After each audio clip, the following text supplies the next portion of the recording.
warahmatullahi wabarakatuh.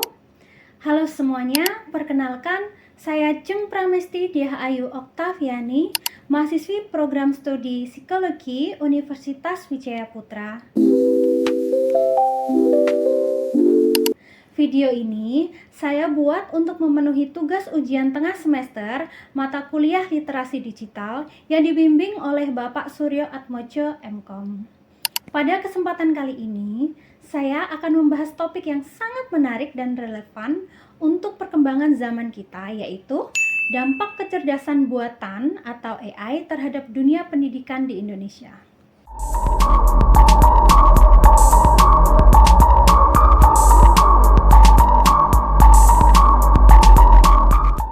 Kita hidup di era di mana teknologi berkembang sangat cepat.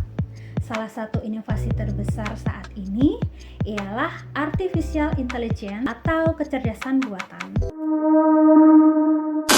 AI kini bukan hanya alat bantu, tapi juga menjadi penggerak utama dalam perubahan dunia pendidikan. Teknologi ini membuat proses belajar dan mengajar menjadi lebih personal, efisien, dan menyesuaikan kebutuhan setiap individu. Bagi Indonesia yang memiliki ribuan sekolah dan perguruan tinggi, penerapan AI membuka peluang besar untuk memperbaiki kualitas pendidikan dan memperluas akses belajar bagi semua kalangan. Namun, di sisi lain, kita juga masih menghadapi tantangan dalam penerapannya, seperti infrastruktur yang belum merata dan kesiapan sumber daya manusia kita. Secara sederhana, AI adalah teknologi yang memungkinkan komputer untuk berpikir dan bernalar seperti manusia. Dalam dunia pendidikan, AI bisa membantu guru dalam menilai hasil belajar, memberikan rekomendasi pembelajaran, serta menyesuaikan materi sesuai kemampuan siswa. Beberapa bidang penting dalam AI antara lain machine learning, yaitu kemampuan sistem untuk belajar dari data, natural language processing, kemampuan komputer memahami bahasa manusia, computer vision yang bisa mengenali gambar dan video, serta predictive analytics untuk memprediksi hasil belajar siswa.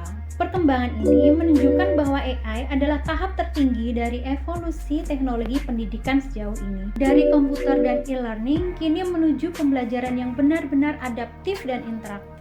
Beberapa institusi di Indonesia sudah mulai menerapkan teknologi AI dalam sistem pendidikannya. Contohnya, Universitas Brawijaya mengembangkan UB AI Assistant yang membantu jadwal kuliah otomatis dan memberi rekomendasi mata kuliah sesuai minat mahasiswa. Kemudian di Sekolah Cendikia Jakarta diterapkan Smart Classroom dengan kamera AI untuk menganalisis keterlibatan siswa dan memberikan penilaian otomatis. Hasilnya sangat positif, efisiensi waktu meningkat, dan kepuasan siswa terhadap proses belajar juga semakin tinggi. Lalu kita lanjut pada dampak dan tantangan saat menggunakan AI.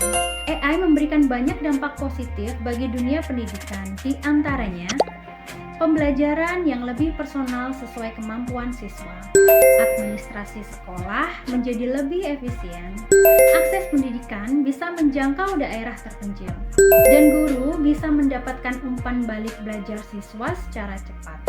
Namun, tetap ada beberapa tantangan yang perlu diatasi, seperti kesenjangan digital antar wilayah, guru yang belum sepenuhnya siap menghadapi teknologi AI, serta masalah etika dan privasi data mahasiswa yang masih perlu dijaga. Untuk mengoptimalkan manfaat AI dalam pendidikan, ada beberapa langkah strategis yang perlu dilakukan. Pertama, meningkatkan pelatihan guru dan dosen agar siap menghadapi era digital. Kedua, memperkuat infrastruktur dan jaringan internet agar bisa diakses merata. Ketiga, mendorong kolaborasi antara pemerintah, kampus, dan startup teknologi dalam pengembangan konten lokal berbasis AI. Dan yang tak kalah penting, perlu ada regulasi dan perlindungan data pendidikan agar penggunanya tetap etis dan aman. Sebagai kesimpulan, kecerdasan buatan telah membawa perubahan besar bagi dunia pendidikan di Indonesia. AI bukanlah pengganti guru, melainkan alat bantu yang membantu guru menjadi lebih kreatif dan efisien. Teknologi ini membuka jalan menuju pendidikan yang lebih inklusif, merata, dan berorientasi pada kebutuhan siswa. Namun, yang terpenting adalah bagaimana kita bisa menyeimbangkan kecanggihan teknologi dengan nilai-nilai kemanusiaan dalam proses belajar. Karena sejatinya, pendidikan bukan hanya soal mesin yang pintar, tapi juga tentang manusia yang semakin bijak. Terima kasih telah menyimak. Wassalamualaikum warahmatullahi wabarakatuh.